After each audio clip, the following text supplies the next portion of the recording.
tiada berujung dan tak terbatas waktu. Pada satu malam yang telah ditentukan, surga menyaksikan sebuah malam yang ditandai dengan kasih. Kisah cinta dan pengorbanan terbesar yang belum pernah ada dalam sejarah manusia. Sebab seorang anak telah lahir untuk kita. Seorang putra telah diberikan untuk kita. Lambang pemerintahan ada di atas bahunya. Dan namanya disebutkan orang Penasehat Ajaib, Allah yang perkasa, Bapa yang kekal, Raja Damai.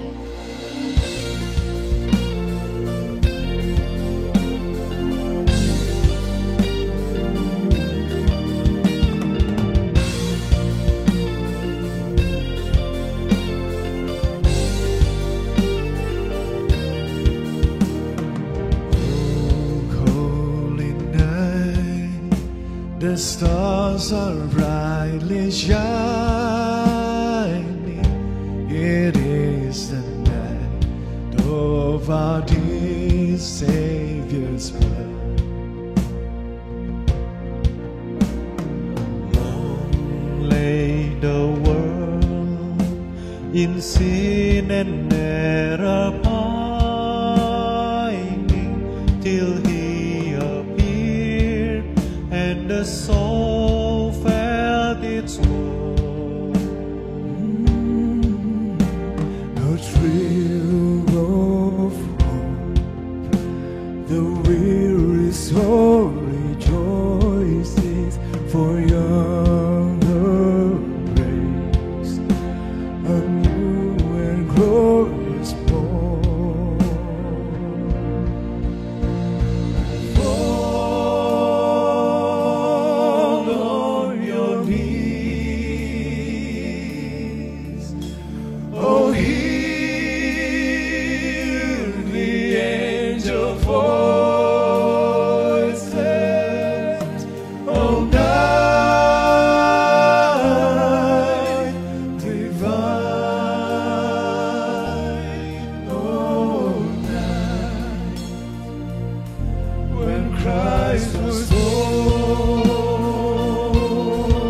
Mari kita bersama-sama menyatukan hati, menyatukan mengangkat suara kita untuk kita boleh memuji, menyembah, mengagungkan dan meninggikan bayi Yesus yang lahir di malam yang kudus ini.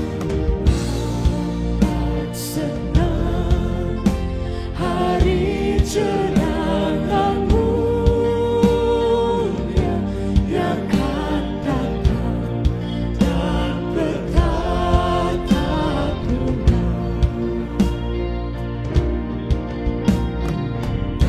Umat semua bersama memuji Dia, memasyurkan Raja Maha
Christ was born. Oh, night divine.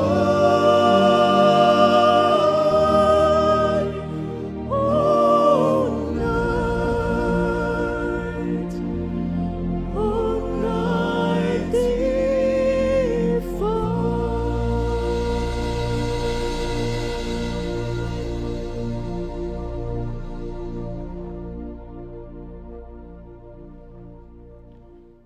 Mari kita akan sama-sama rendahkan hati depan Tuhan, kita mau berdoa. Di malam nan indah ini ya Bapa di surga, di malam kudus yang Kau anugerahkan buat kami Tuhan, hamba-Mu bersama umat datang menghampiri-Mu ya Tuhan. Seraya ingin menyampaikan ribu-ribu syukur, juga terima kasih sebesar-besarnya atas segala kasih karunia Tuhan yang limpah untuk kami. Untuk kami orang-orang yang tak berdaya. Untuk kami orang-orang yang acap kali terjebak dalam segala kelemahan. Terima kasih Tuhan, pada malam yang indah ini kami menggelar satu mata acara Candlelight Service 2021 dengan satu maksud merindukan bagaimana Tuhan boleh naungi kami, hadir lawat kami ya Bapa, untuk kami juga di malam kudus ini boleh bagaimana mencoba ingin memasyurkan, memuliakan Dikau Kristus Yesus yang telah lahir ke dalam dunia menjadi Tuhan dan Juru Selamat. Ya terima kasih Bapa, kami beberapa rekan sudah berjuang bersama, sudah menyiapkannya sedemikian rupa. Mari Tuhan Kau tuntun di dalam anugerah dan kendalikan semua mata acara dari pertengahan hingga akhirnya, sehingga kami hanya bisa meninggikan Engkau. Kami sungguh memuliakan-Mu Bapa, dan kami hanya menikmati berkat-berkat Tuhan yang tercurah. Ya padukanlah kami bisa bekerja sama satu dengan yang lain Tuhan. Bahkan dalam acara Candlelight Service kali ini boleh tersiar dan bahkan menjadi saluran berkat buat saudara-saudari kami seiman yang masih di dalam satu kondisi belum ideal karena adanya satu persoalan pandemi COVID-19. Terima kasih Tuhan, terima kasih.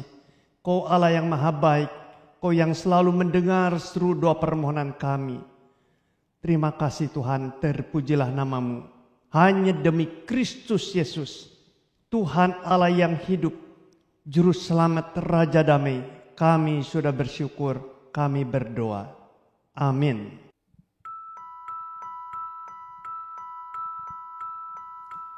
Sembah dan puji Dia, sembah dan puji Dia, sembah dan puji Dia, Kristus Tuhan. Sembah dan puji Dia, sembah dan puji Dia, sembah dan puji Dia, Kristus Tuhan.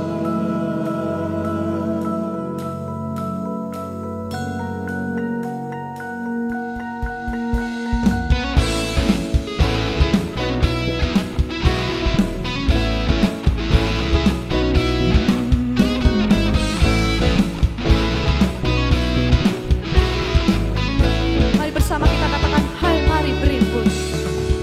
Mari berhimpun dan bersukaria,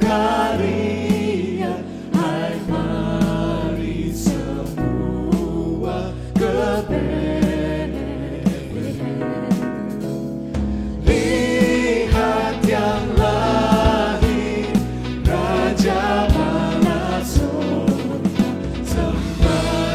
puji Dia, sembah dan puji Dia, sembah dan puji Dia, Kristus Tuhan.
mengagungkan namanya.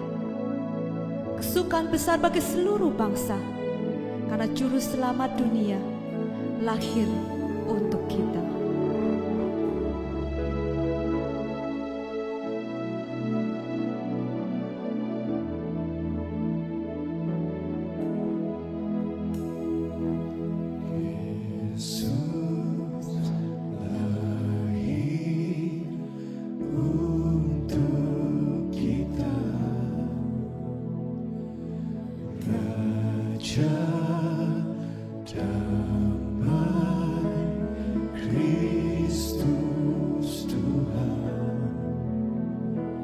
Juru Selamat manusia turun ke dunia, kesukaan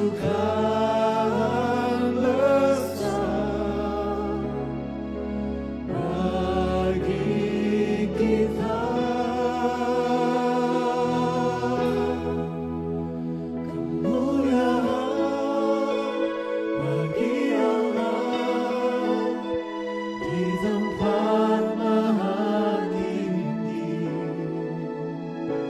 Surga bumi bersorak dan mengagungkan namanya. Kemuliaan bagi Allah, Yesus Kristus Raja selamanya.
hingga bumi bersorak dan mengagungkan nama-Nya.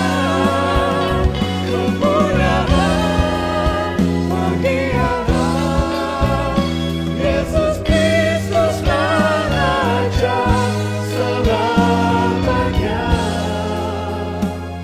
Immanuel, Allah bagi kita. Immanuel, Allah bagi kita.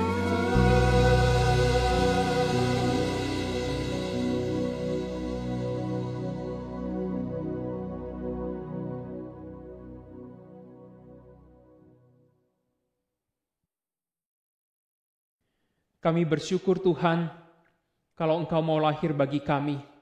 Kami bersyukur Engkau datang ke dalam dunia mencari dan menyelamatkan kami, orang yang berdosa ini. Terpujilah Tuhan di tempat yang maha tinggi, karena hikmat-Mu, karena belas kasih-Mu, dan anugerah-Mu yang memilih memanggil kami menjadi anak-anak-Mu. Terima kasih ya Tuhan. Malam hari ini kami ingin mengenal Tuhan lebih dekat lagi. Kami ingin masuk ke dalam hadirat Tuhan lebih dalam lagi. Kami ingin mendengarkan Engkau berbicara kepada kami. Oleh sebab itu, berbicaralah ya Tuhan, nyatakanlah isi hati-Mu. Biarlah Natal ini menjadi Natal yang paling indah buat kami. Karena kami boleh memperoleh firman Tuhan sebagai hadiah yang terindah bagi kami. Ini doa kami Tuhan. Di dalam nama Tuhan Yesus kami sudah berdoa. Amin.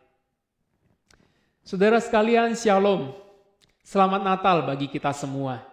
Di dalam tema Natal tahun ini, kita bersama-sama merenungkan satu tema, yaitu Go, Tell It on the Mountain. Beritakan di gunung. Kita bersama-sama membaca satu bagian firman Tuhan yang mendasari perenungan kita pada malam hari ini, yaitu di dalam Injil Lukas, pasal yang kedua, ayat yang ke-8 sampai ayat yang ke-20. Saya akan bacakan buat kita semua.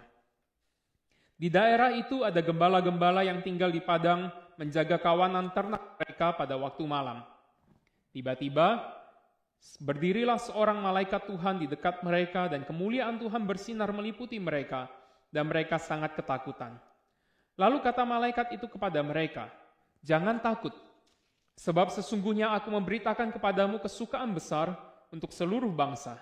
Hari ini telah lahir bagimu juru selamat, yaitu Kristus Tuhan di kota Daud. Dan inilah tandanya bagimu, kamu akan menjumpai seorang bayi dibungkus dengan lampin dan terbaring di dalam palungan. Dan tiba-tiba, tampaklah bersama-sama dengan malaikat itu sejumlah besar bala tentara sorga, yang memuji Allah katanya, kemuliaan bagi Allah di tempat yang maha tinggi, dan damai sejahtera di bumi, di antara manusia yang berkenan kepadanya." Setelah malaikat-malaikat itu meninggalkan mereka dan kembali ke sorga, gembala-gembala itu berkata seorang kepada yang lain, "Marilah kita pergi ke Bethlehem untuk melihat apa yang terjadi di sana, seperti yang diberitahukan Tuhan kepada kita." Lalu mereka cepat-cepat berangkat dan menjumpai Maria dan Yusuf dan bayi itu yang sedang berbaring di dalam palungan. Dan ketika mereka melihatnya, mereka memberitahukan apa yang telah dikatakan kepada mereka tentang anak itu. Dan semua orang yang mendengarnya heran tentang apa yang dikatakan gembala-gembala itu kepada mereka. Tetapi Maria menyimpan segala perkara itu di dalam hatinya dan merenungkannya. Maka kembalilah gembala-gembala itu sambil memuji dan memuliakan Allah, karena segala sesuatu yang mereka dengar dan mereka lihat semuanya sesuai dengan apa yang telah dikatakan kepada mereka. Saudaraku, beritakan di gunung adalah judul lagu Natal yang riang, gembira, yang berisi tentang tekad daripada seorang anak Tuhan untuk mengabarkan Injil kemanapun dia pergi. Ditambah lagi genre daripada lagu ini yang adalah American Spiritual Song, seolah-olah mengajak kita setiap kali menyanyikannya dengan penuh ekspresi. Beritakanlah di gunung, di lembah, di mana-mana. Beritakanlah takkanlah di gunung telah lahir penebus. Tapi kalau saudara berkata, saya nggak terlalu suka ekspresi. Mungkin saudara orang yang seperti saya, lebih diam, lebih tenang. Saudara mau nyanyikan dengan hening boleh juga. Beritakanlah di gunung, di lembah, di mana-mana. Gak apa-apa saudara. Mau nyanyi dengan ekspresi, tanpa ekspresi, semuanya tidak mempengaruhi keselamatan. Yang penting waktu saudara menyanyikan, penuh dengan tekad untuk mengabarkan Injil. Pertanyaannya adalah, benar gak sih saudara, kita punya tekad untuk mengabarkan Injil sampai kemana-mana? Saya yakin saudara, pengarang lagu ini ketika dia menulis lagu ini, hatinya dipenuhi dengan sebuah tekad, dipenuhi dengan sebuah komitmen. Aku mau pergi kemana-mana untuk memberitakan Injil, membuat nama Yesus dikenal, dimuliakan. Tapi anehnya, kenapa ya kok ada orang Kristen yang justru sebaliknya? Begitu loyo, begitu tidak bersemangat untuk Tuhan, begitu tidak mau bayar harga untuk penginjilan. Sementara yang lain begitu berapi-api, mau hidup bagi Tuhan, mau mengabarkan Injil kemana-mana. Tapi ada sebagian orang yang benar-benar tidak tergerak sedikit pun untuk mengabarkan Injil, tidak tergerak sedikit pun untuk hidup bagi Tuhan. Kenapa ada sebagian orang Kristen yang begitu berapi-api untuk Tuhan, sebaliknya ada sebagian orang Kristen yang benar-benar tidak bersemangat untuk hidup bagi Tuhan. Saudaraku, perbedaannya bukan terletak pada pendidikan, bukan terletak pada karunia, tetapi perbedaan antara kedua jenis orang Kristen ini adalah pada intensitas sukacita surga yang ada di dalam hati mereka. Semakin besar sukacita surga yang ada di dalam hati seseorang, maka semakin besar pula tekad, komitmen, kerinduan untuk hidup bagi Tuhan. Sebaliknya semakin kecil intensitas sukacita surga itu, semakin kecil juga kerinduannya untuk hidup bagi Tuhan. Saudaraku, inilah perbedaan antara orang Kristen yang satu dengan orang Kristen yang lain. Ketika sukacita surga itu memenuhi hatinya dan menjadi semakin besar intensitasnya di dalam hatinya, maka itu akan membuat dia rindu hidup bagi Tuhan, rindu hidup bagi kerajaan Tuhan, menjadi orang yang berdampak bagi Tuhan, bagi sesama, dan hidupnya sungguh-sungguh berguna bagi kerajaan Allah. Karena orientasi hidupnya bukan lagi dunia ini, tetapi kerajaan surga. Saudaraku sekalian, itulah yang terjadi pada diri orang-orang yang sederhana, pada diri orang-orang yang tidak dipandang oleh masyarakat pada waktu itu, yaitu para gembala. Mereka orang-orang yang sederhana, saudara. Mereka hanya orang bayaran, orang upahan. Mereka cuma gembala-gembala yang ketika tuannya tidur, mereka harus tetap standby di padang untuk menjaga kawanan domba, ternak daripada tuannya. Tetapi sukacita surga hadir di dalam hidup mereka, di dalam hati mereka, sehingga membuat hidup mereka berubah, berbeda. Firman Tuhan memberitahu kita, saudara, di dalam ayat yang ke-11. Di sana ketika mereka menjaga kawanan domba, tiba-tiba malaikat datang memberitahu mereka dan berkata, "Aku memberitakan kesukaan besar bagimu. Sesungguhnya hari ini," kata malaikat itu, "telah lahir bagimu seorang juru selamat, yaitu Kristus Tuhan di kota Daud." Saudara, apa isi berita sukacita itu? Isi berita sukacita itu adalah hari ini telah lahir bagimu juru selamat, yaitu Kristus Tuhan di kota Daud. Itulah berita sukacitanya, saudara.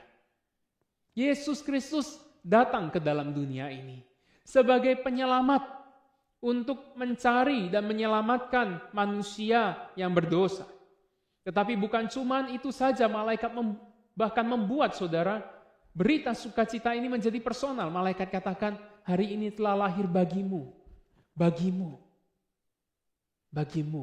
hai gembala-gembala, Yesus lahir. Dia mencari engkau, dia ingin menyelamatkan engkau, dia ingin membebaskan engkau daripada perbudakan dosa dan konsekuensi dosa yang kekal, yaitu keterpisahan yang kekal dengan Tuhan. Inilah berita sukacita itu.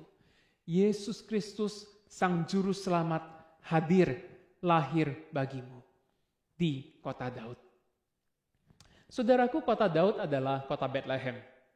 Disebut sebagai kota Daud karena memang Daud lahir di sana, jadi disebut sebagai kota Daud.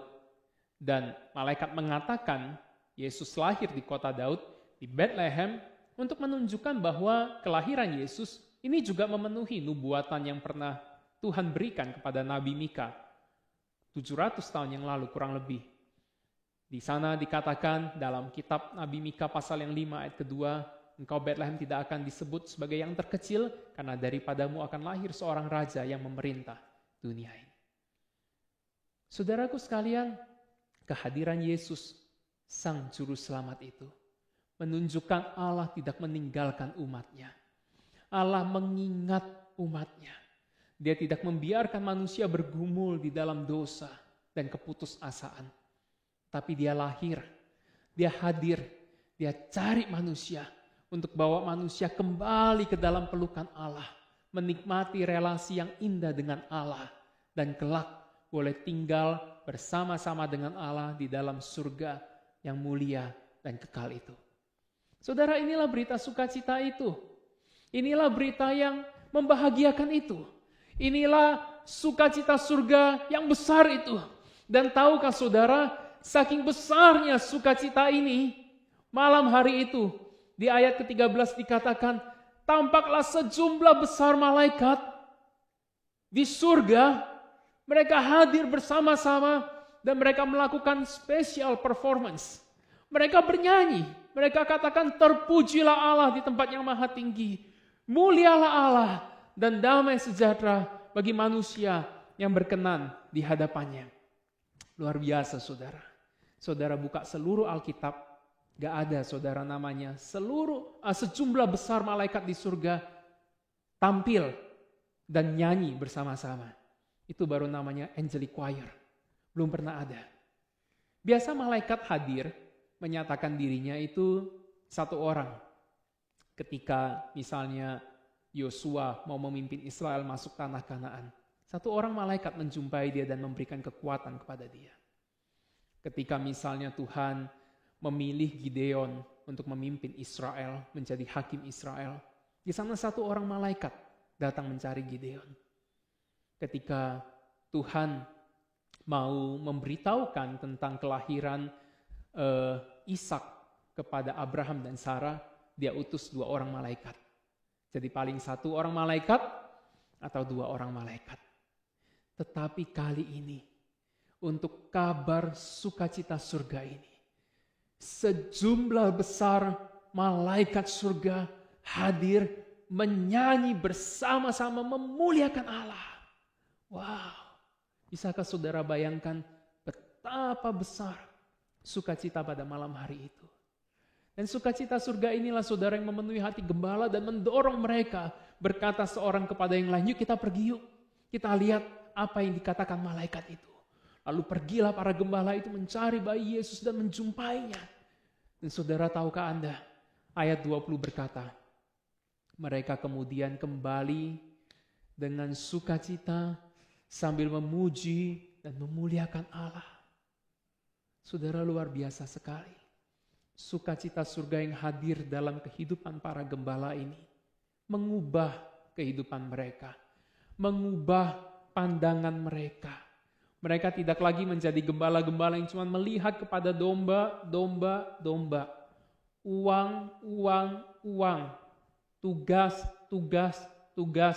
Job desk gua apa malam ini? Job desk gua jaga domba, jaga kambing. Cuman itu titik. Gak cuman itu aja. Tapi malam itu mereka menjadi gembala yang mulutnya memuji dan memuliakan Tuhan. Perhatikan saudara, orientasi hidup mereka berubah. Mereka menjadi gembala-gembala yang mengatakan, Tuhan baik, terpujilah Tuhan, Engkau mau datang cari aku dan menyelamatkan aku. Terima kasih Tuhan.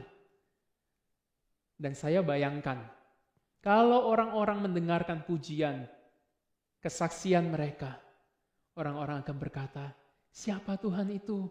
Kasih tahu aku dong, aku juga mau kenal. Keren banget dia pasti, ajak aku dong kenal dia juga. Dan kehadiran mereka para gembala itu kini menjadi gembala-gembala yang berguna bagi kerajaan sorga, karena mereka membawa orang datang pada Tuhan. Saudaraku, sukacita surga ketika hadir dalam hidup seseorang, dia akan mengubah orientasi hidup orang itu dan akan membuat pribadi itu menjadi pribadi yang berguna bagi kerajaan sorga. Hari ini saudara, ada banyak orang Kristen yang secara pangkat, pendidikan, status ekonomi jauh di atas gembala-gembala itu. Tetapi yang menyedihkannya adalah dari sudut pandang kerajaan sorga, hidup mereka tidak lebih berguna daripada gembala itu. Saya mau katakan sekali lagi, mereka lebih kaya, lebih pintar, lebih bergengsi, lebih hebat, lebih sukses, tapi dipandang dari sudut pandang kerajaan surga, hidup mereka tidak lebih berguna daripada para gembala itu. Mereka pengusaha yang sukses, tapi orientasi hidup mereka untuk dunia. Mereka profesional yang sukses. Mereka punya profesi yang keren, ini dan itu di perusahaan-perusahaan yang terkenal.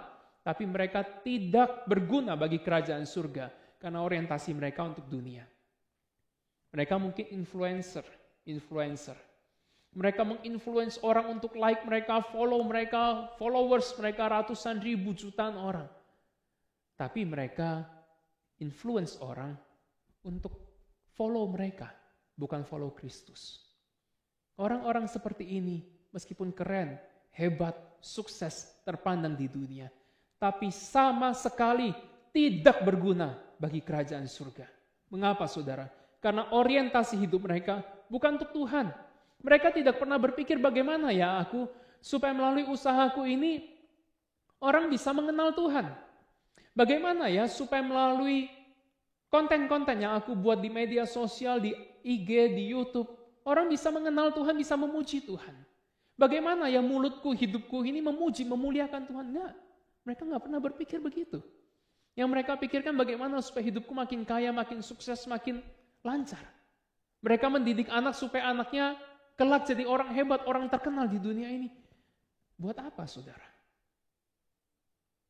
Semua itu, jika dipandang dari sudut pandang kerajaan Allah, tidak ada gunanya.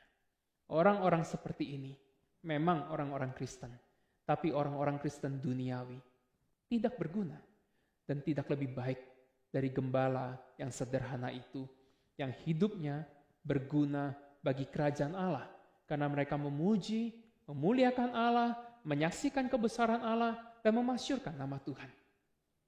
Saudaraku, saya tidak tahu bagaimana dengan kehidupan saudara. Apakah saudara adalah seorang pengusaha yang Tuhan berkati? Apakah saudara adalah seorang mungkin profesional di dalam bidang saudara, seorang dokter, seorang pengacara, atau orang yang punya kekuasaan di masyarakat ini? Pertanyaan saya adalah, sudahkah saudara pakai itu semua dengan berpikir bagaimana aku bisa membawa orang datang pada Tuhan melalui semua yang Tuhan berikan, yang Tuhan titipkan buat aku ini? Kalau aku adalah seorang pengusaha, sudahkah Tuhan senang ya, puas ya melihat usahaku? Bukan karena uangku banyak, tapi karena aku sudah bawa orang datang pada Tuhan. Aku sudah memuji, memuliakan Tuhan di dalam keseharianku. Atau sebaliknya, Tuhan sedih dan berduka dan kecewa lihat kehidupan saudara sebagai pengusaha. Karena kenyataannya saudara bukan memuji dan memuliakan Tuhan, namun kehidupan saudara membuat orang mencemarkan nama Tuhan. Kalau saudara adalah orang tua, sudahkah saudara di dalam parenting Anda terhadap anak-anak Anda, orientasi saudara adalah untuk kerajaan Allah? Saudara berdoa, berusaha gimana ya supaya anakku kelak benar-benar dipakai oleh Tuhan. Bagaimana supaya anakku bisa sungguh-sungguh mengenal Tuhan? Punya orientasi seperti itu. Ada nggak saudara mengusahakan hal itu? Yaitu supaya melalui kehidupan saudara, nama Tuhan dikenal, sehingga kerajaan surga semakin berkembang, semakin bertambah, luas, lebar, karena Yesus Sang Raja itu disembah dan dimuliakan. Saudaraku, Tuhan ingin kehidupan kita itu berguna bagi kerajaan Allah. Tuhan ingin orientasi hidup kita itu bukan dunia ini, tetapi kerajaan surga. Dia sangat rindu kita jadi orang Kristen seperti itu. Suatu hari di Central Christian Church di Henderson, Nevada, ada seorang lelaki yang lusuh, kurus kering, dan bau benar karena dia adalah seorang gelandangan di Amerika dan seorang pecandu narkoba. Dia datang ke Central Christian Church karena gereja itu menyediakan WC umum, saudara, untuk para tunawisma. Dia ambil nomor antrian dan dia antri di sana untuk bisa mandi. Saudara, tiba-tiba datanglah seorang wanita bernama Michelle mendekati pria itu. Michelle berkata kepada pria itu, "Nampaknya engkau, Tuhan, membutuhkan pelukan." Pria itu berkata, "Tidak, aku belum mandi, Nyonya. Selama 3 bulan aku belum mandi, aku bau." Sudah tanpa berpanjang lebar, Michelle datang mendekati dia dan merangkul bahunya sambil berkata, "Tahukah engkau, Yesus mengasihimu." Saudara, perkataan itu adalah perkataan yang tidak pernah dia dengar. Karena dia adalah seorang pria yang ditolak di mana-mana. Gak ada yang mau tampung dia. Tunawisma, bau, pecandu narkoba. Gak ada yang mau tampung dia, gak ada yang mengasihi dia. Tetapi hari itu Michelle berkata kepadanya, "Yesus mengasihimu." Saudara, perkataan itu masuk ke dalam hatinya yang paling dalam, yang dingin, yang sepi, dan menyentuh dia. Itulah titik perjumpaan pria itu dengan Tuhan. Beberapa tahun lamanya pria itu terus makin rindu mengenal Tuhan. Dan akhirnya dia menjadi seorang pendeta yang juga melayani para tunawisma di Amerika. Pria itu bernama Cody Huff. Cody Huff. Saudaraku sekalian, Michelle datang merangkul pria yang 3 bulan gak mandi dan berkata, "Yesus mengasihimu." Mengapa dia mau melakukan itu? Saya yakin itu semua karena orientasi daripada Michelle adalah kerajaan surga. Saya yakin yang menjadi pikiran, concern, pergumulan daripada Michelle adalah gimana supaya aku bisa memperkenalkan Kristus kepada orang yang datang ke gereja hari itu. Kalau saudara adalah Michelle, apa yang saudara lakukan? Saudara datang, merangkul dia, atau menyambut dia, atau saudara berdiri jauh-jauh sambil pegang handphone, saudara foto, lalu saudara posting di IG. Ini nih, cowok gak tahu diri nih, udah jelek, hitam, kumel, bau, datang ke gereja lagi. Berani-beraninya dia menginjakkan kakinya di gereja yang kudus ini. Apa yang saudara lakukan? Kalau saudara adalah seorang yang berorientasi pada kerajaan surga, saudara pasti melakukan hal yang serupa dengan Michelle. Tapi kalau orientasi saudara bukan kerajaan surga, saudara pasti akan menjauhi orang-orang seperti ini. Saudara, Tuhan rindu kita menjadi orang Kristen yang berorientasi pada kerajaan surga. Kalau saudara adalah pengusaha, jadilah pengusaha yang berorientasi pada kerajaan surga. Berpikirlah dengan keras bagaimana melalui perkataan, melalui hidup saudara, nama Tuhan itu dikenal di perusahaan yang saudara pimpin, di dalam usaha yang saudara jalani. Kalau saudara adalah orang tua Kristen, berpikirlah dengan keras, berdoalah dengan sungguh-sungguh bagaimana Tuhan, anakku ini bisa mengenal Engkau dan hidup bagimu. Berorientasilah pada kerajaan surga. Kalau Tuhan percayakan saudara sebagai seorang pimpinan lembaga yang besar, saudara berdoalah bagaimana supaya melalui kehadiran saudara, kedudukan yang saudara miliki, nama Tuhan dikenal, sehingga kerajaan surga makin berkembang. Tahun 2018 di Filipina, saya berjumpa dengan seorang yang bernama Dr. Andrew Dawson. Saudara, dia adalah seorang pimpinan daripada salah satu properti yang terkemuka di Filipina, yaitu Cityland Properties. Dia juga merupakan seorang ketua daripada IGSL, International Graduate School of Leadership di Filipina. Saudara, ketika dia membangun perusahaan yang pertama, dia berkata, kalau kamu mau invest, mau join di perusahaan saya, syaratnya satu, semua keuntungan harus dipersembahkan 10% untuk Tuhan. Kamu Kristen nggak peduli, pokoknya kamu harus perpuluhan. Caranya gimana? Sebelum dia bagi hasil, dia ambil dulu 10%, dia kasih untuk Tuhan. Wah, Tuhan berkati luar biasa. Dia bangun lagi perusahaan yang kedua. Mau join sebagai investor? Boleh. Syaratnya 20% untuk Tuhan. Setuju? Join. Nggak setuju? Nggak usah join. Kristen, nggak peduli. Saudara, orang join, dia berikan daripada keuntungan. Dr. Liuson ambil dulu 20%, kasih dulu buat gereja, buat Tuhan. Dia bangun lagi perusahaan ketiga.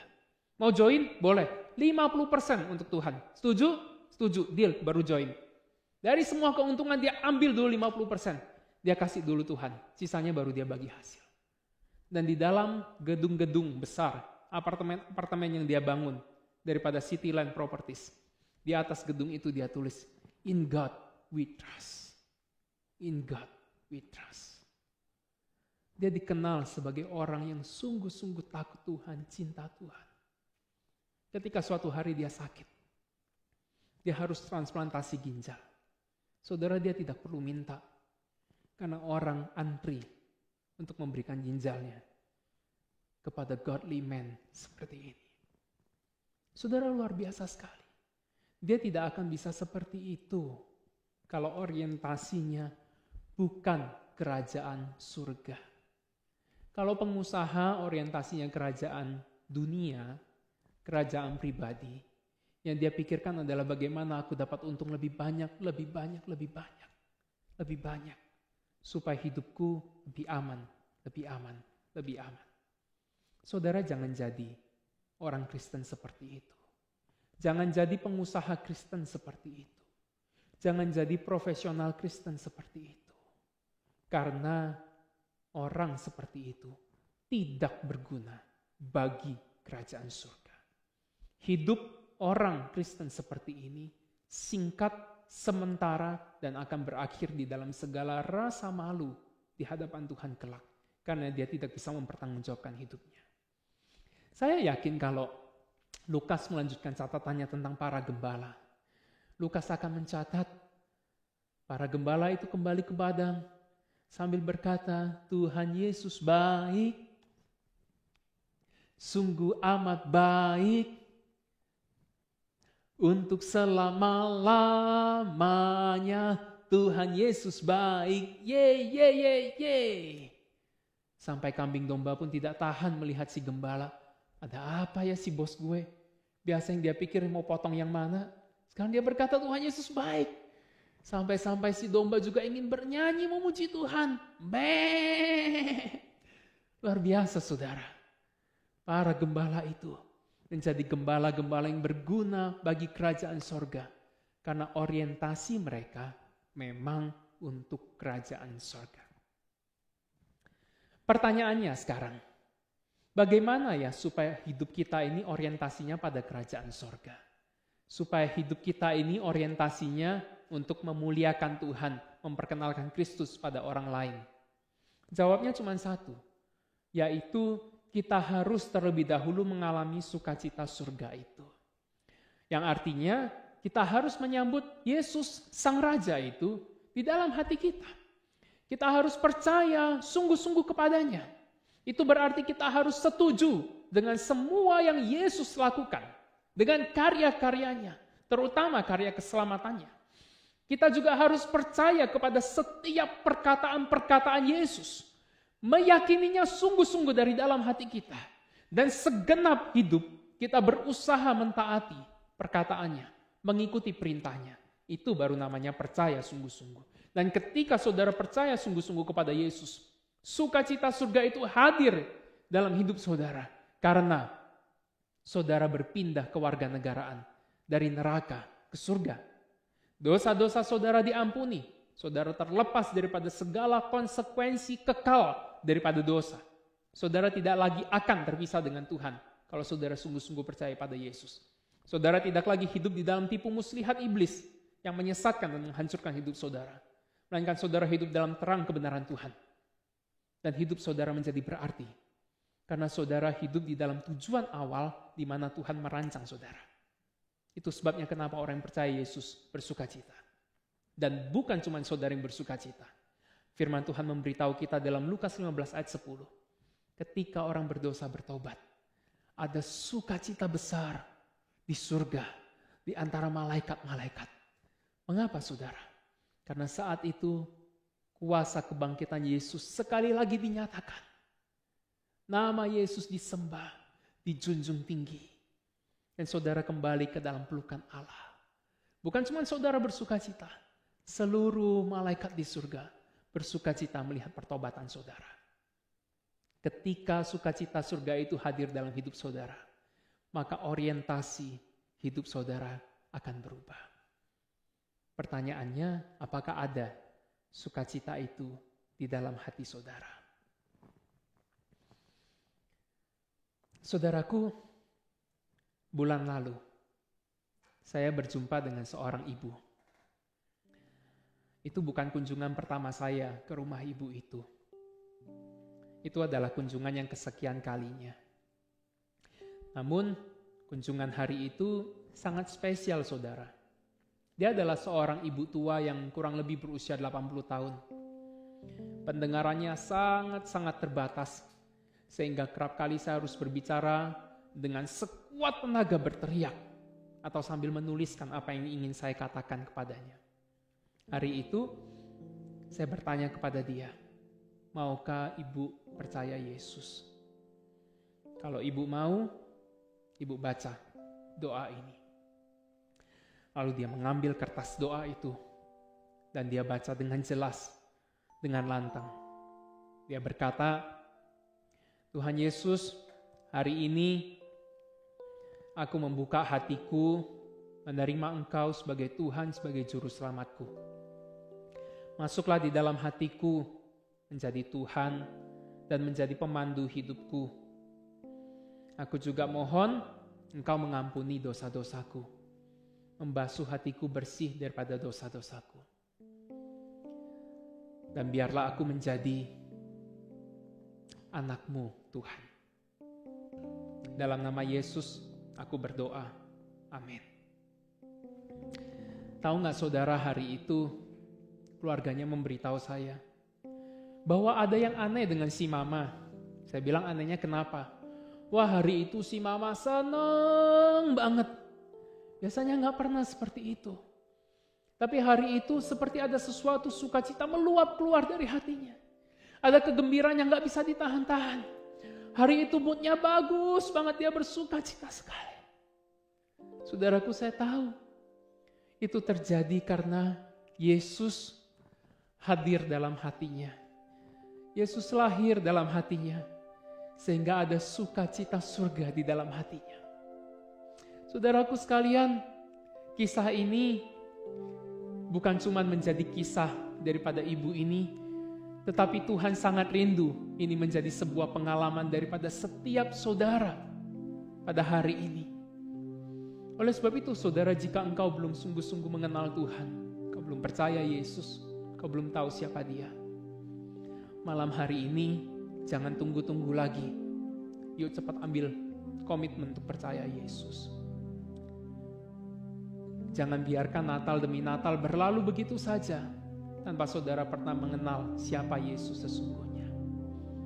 Mari saya mengajak saudara semua, siapapun engkau, kita datang kepada Tuhan dan kita mengambil waktu untuk merenungkan firman Tuhan.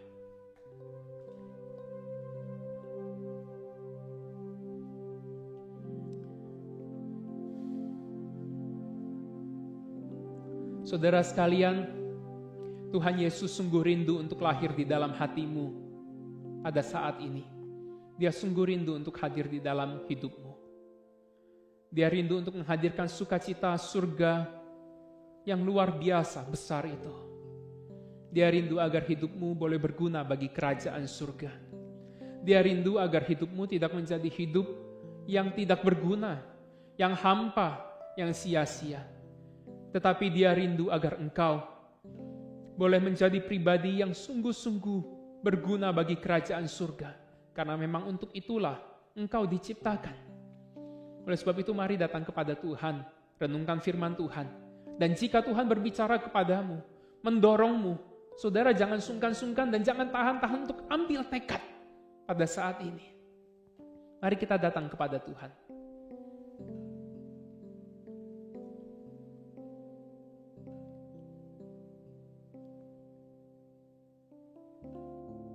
Ya Tuhan.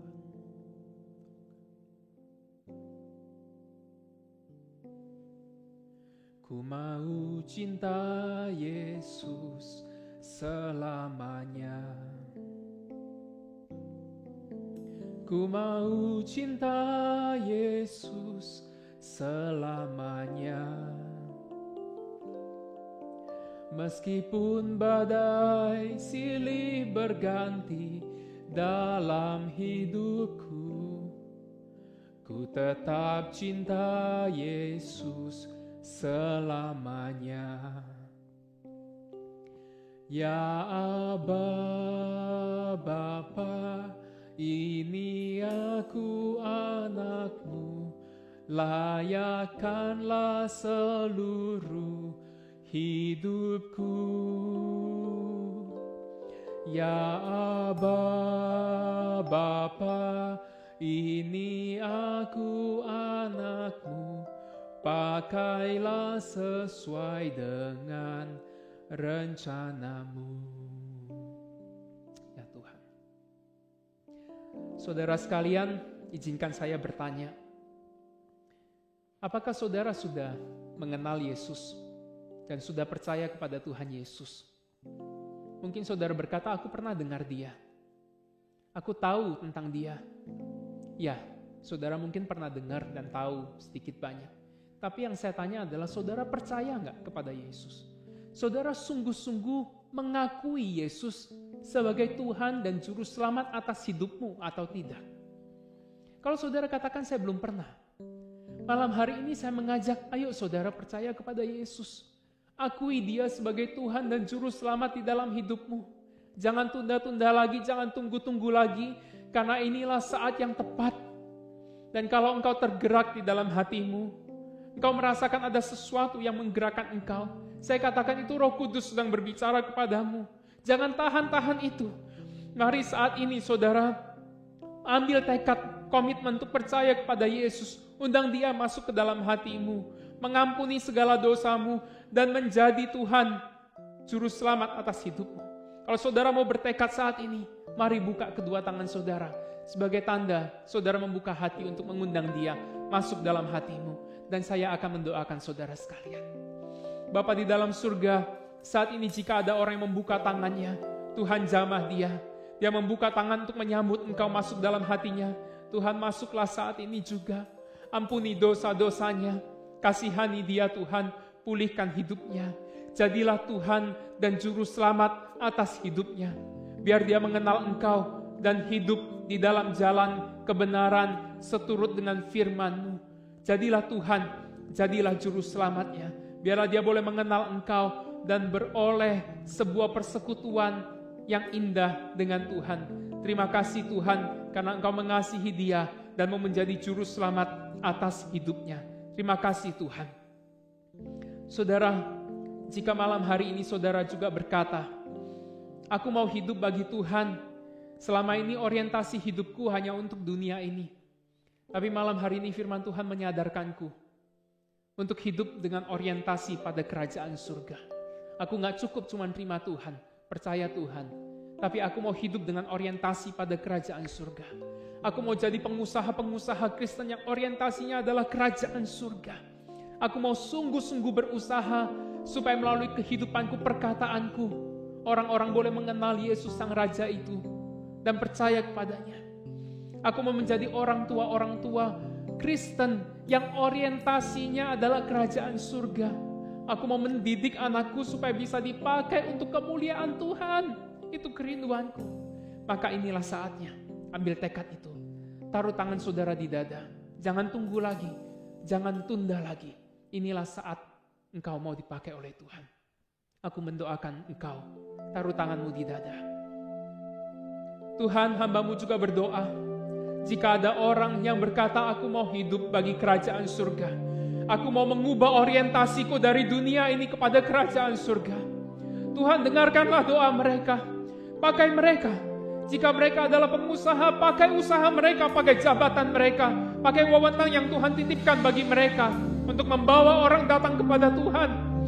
Jika mereka adalah orang tua yang rindu untuk membesarkan anak mereka bagi kerajaan surga, Tuhan dengarkan permohonan mereka, dengarkan permintaan mereka, beri mereka hikmat, beri mereka inspirasi untuk boleh mendidik anak-anak mereka bagi kerajaan surga, supaya anak-anak mereka boleh menjadi orang-orang yang berguna bagi kerajaan surga. Hamba-Mu berdoa, ubah mereka semua Tuhan. Jangan sampai ada orang-orang Kristen, umat-Mu yang tidak berguna bagi kerajaan surga. Tapi biarlah mereka menjadi orang-orang yang berguna bagi kerajaan surga. Lalu hidup mereka, perkataan mereka, Yesus Sang Raja, dikenal, dijunjung tinggi, dan dimuliakan. Ini doa hamba Tuhan. Pakai setiap kami, pakai kami Tuhan. Ini doa kami, dengarkan Tuhan. Terima kasih Tuhan. Mari saudara katakan bersama-sama, Bapa, Bapa, pakai kami, anak-anak-Mu. Ya Aba, Bapa, ini aku anakmu, layakkanlah seluruh hidupku. Ya Aba, Bapa, ini aku anakmu, pakailah sesuai dengan rencana. Lebih sungguh lagi nyatakan kepada Tuhan, Aba, Bapa, layakkan hamba Tuhan. Ya Aba, Bapa, ini aku anakmu, layakkanlah seluruh hidupku. Ya Aba, Bapa, ini aku anakmu, pakailah sesuai dengan rencana-Mu. Ya Aba, Bapa, ya Aba, Bapa, ini aku anakmu, layakkanlah seluruh hidupku. Ya Aba, Bapa, ini aku anakmu, pakailah sesuai dengan rencana-Mu. Pakai kami Tuhan, pakailah sesuai dengan rencana-Mu. Ini aku, pakai aku Tuhan, pakailah sesuai dengan rencana-Mu. Terima kasih Tuhan. Di dalam nama Yesus kami sudah berdoa. Amin. Amin.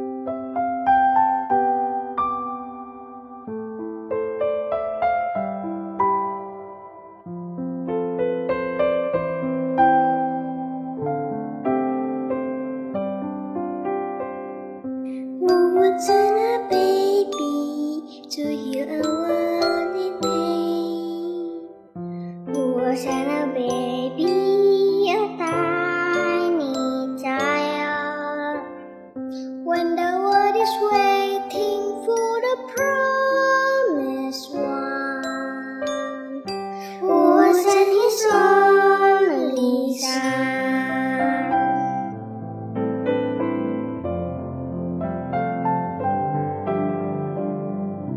Who would send a baby to white the world with love?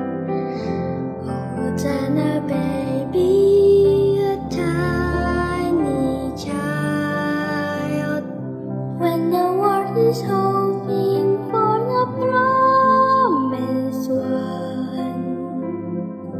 Who would send His only Son?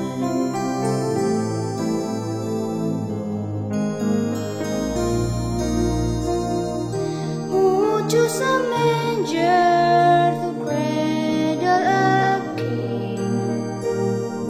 Who would send angels to sing?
saudara-saudara sekalian yang berada di tempat masing-masing, kita menyiapkan akan lilin kita untuk kita bersama-sama menyalakannya.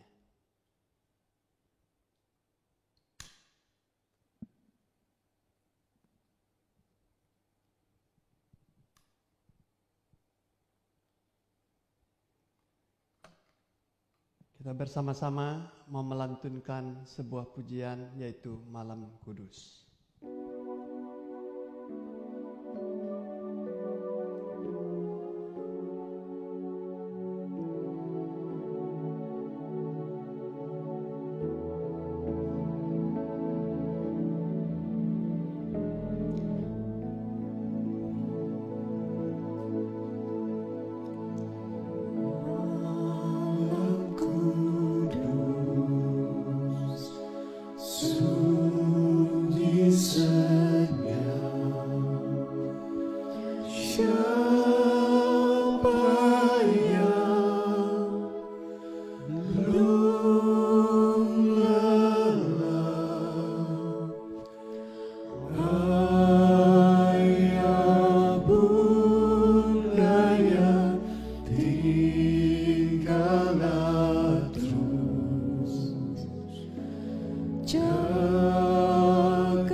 Mari Bapak Ibu, saudara-saudara sekalian semua, kita rendahkan hati depan Tuhan. Kita mau berdoa.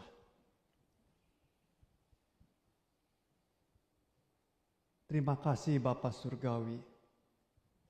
Engkau yang akan senantiasa memberi belas kasihan-Mu kepada kami.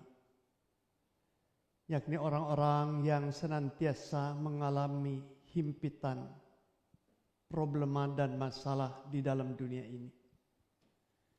Kami acap kali dibebani oleh beban-beban berat sehingga kami juga merasakan dalam hidup ini tidak ada dalam damai, tidak ada dalam sejahtera, tidak ada di dalam suatu sukacita, melainkan kami seringkali tawar hati kami.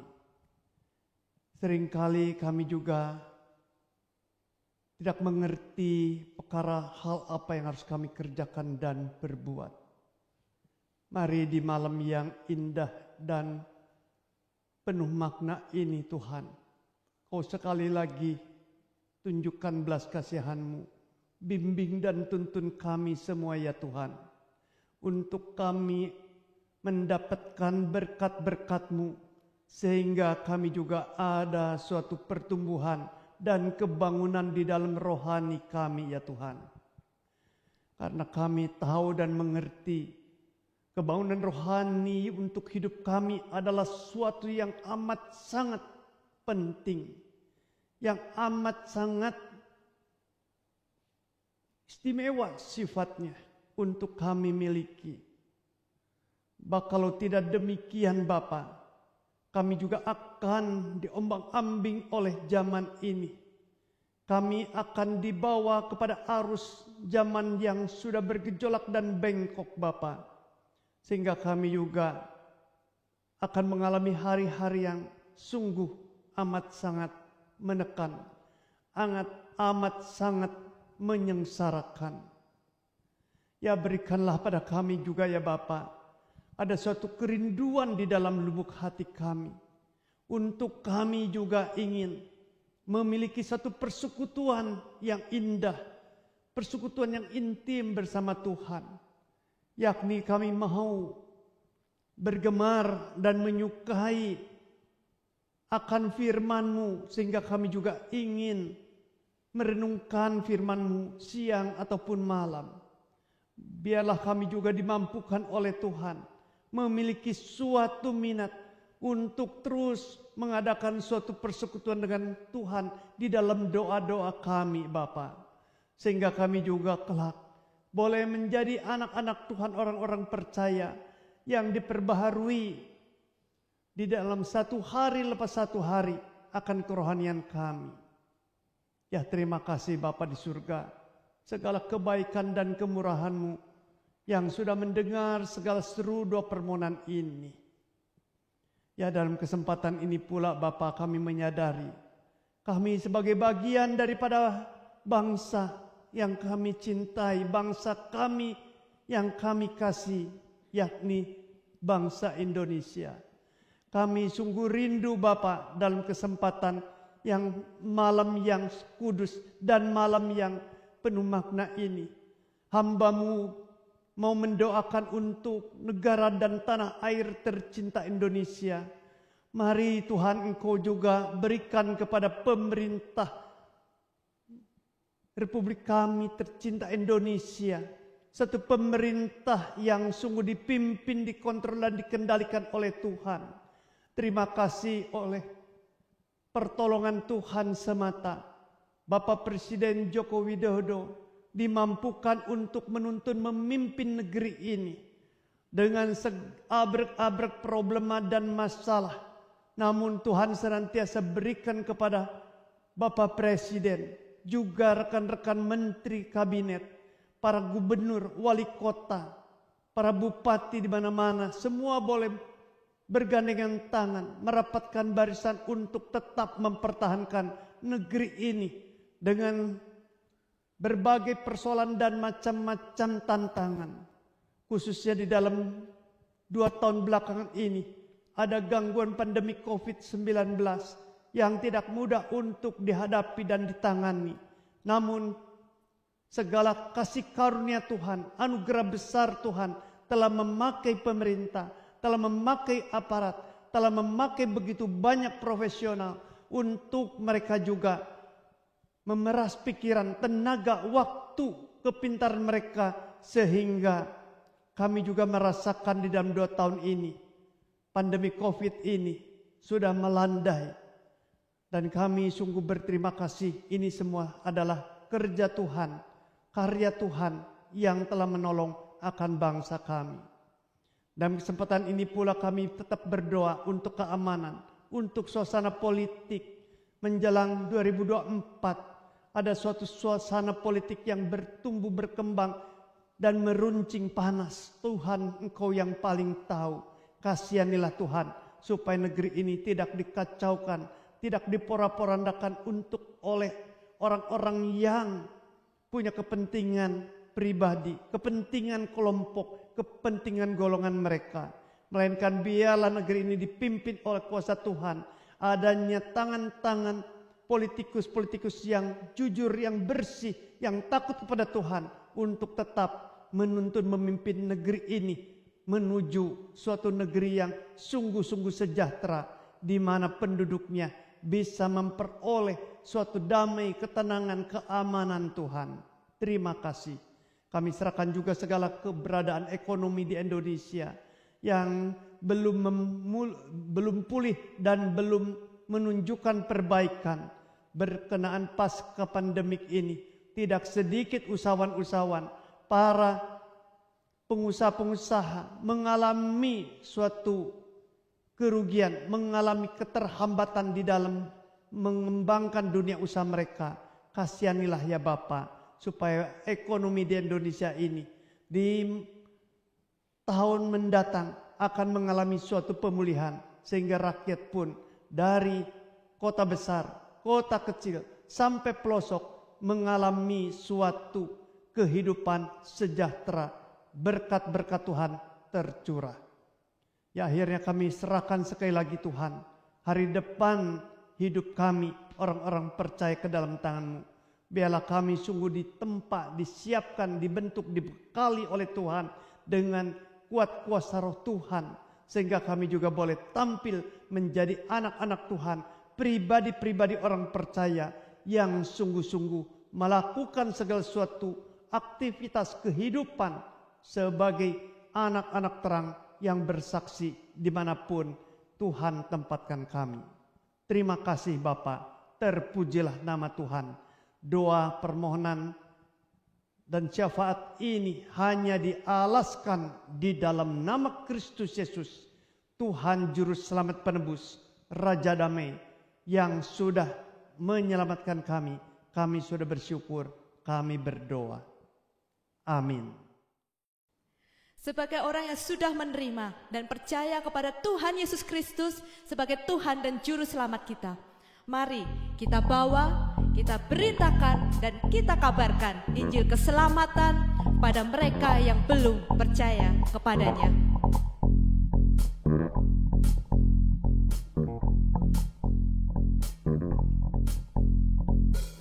Beritakanlah di gunung, di lembah, di mana-mana. Beritakanlah di gunung, Kau lahir penebus.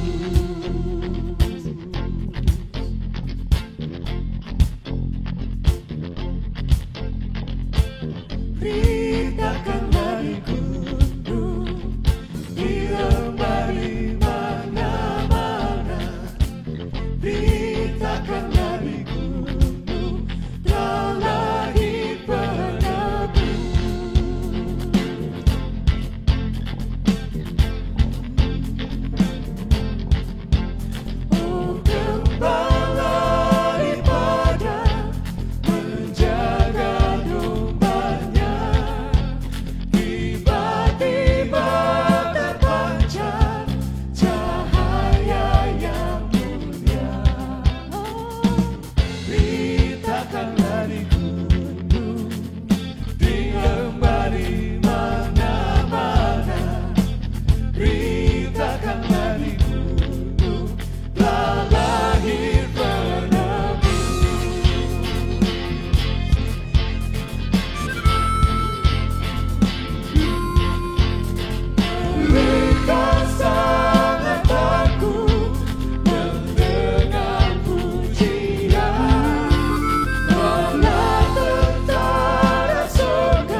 Rajamu lahirlah.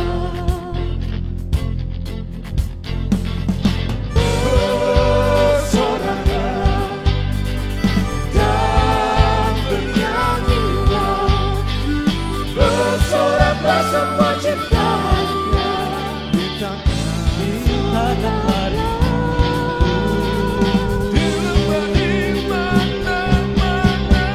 Beritakan hari beritakanlah di lembah di mana-mana, beritakanlah telah lahir penebus, beritakanlah di lembah di mana-mana, beritakanlah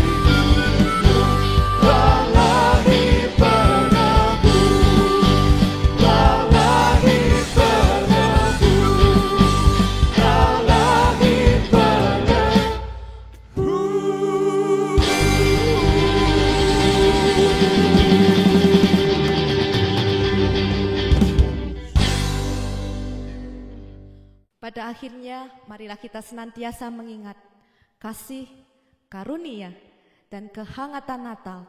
Hendaklah senantiasa nyatakan di dalam kehidupan kita. Sehingga sekalipun di masa pandemi seperti ini, sukacita Natal boleh senantiasa hidup di dalam kehidupan kita.